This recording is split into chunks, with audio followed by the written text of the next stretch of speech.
সমূহ অসমবাসীৰ ৰাইজলৈ বাপুতিসাহোন ৰঙালী বিহুৰ হিয়াৰ পৰা ওলগ জনালোঁ।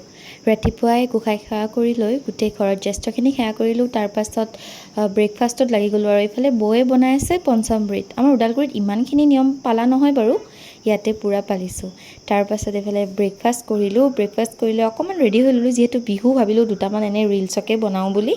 আপোনালোকে যদি চোৱা নাই মোৰ ইনষ্টাগ্ৰামত গৈ পিনে চাব দেই। তাৰ পাছত মায়ে হাতীৰ শুৰ লৈ গোটেইবিলাককে তাৰমানে এনেদৰে কোবাইছে।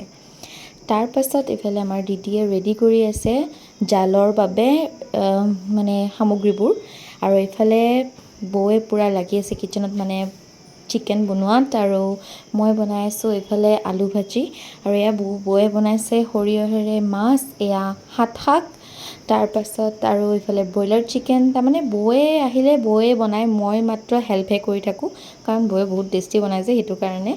তাৰ পাছত মই ৰিলচ বনোৱা বুলি যে ক'লোঁ, মই ইয়াতে বিহুও মানে বনাইছিলোঁ, কিন্তু মই আপলোড নকৰিলোঁ লাজতে। তাৰপিছত ডাইৰেক্ট আহি গ'লোঁ একদম ৰাতি, আৰু ৰাতি এয়া কণী জালেৰে বনাইছে, আৰু বৌক চাচোন এবাৰ কি কৰি আছে।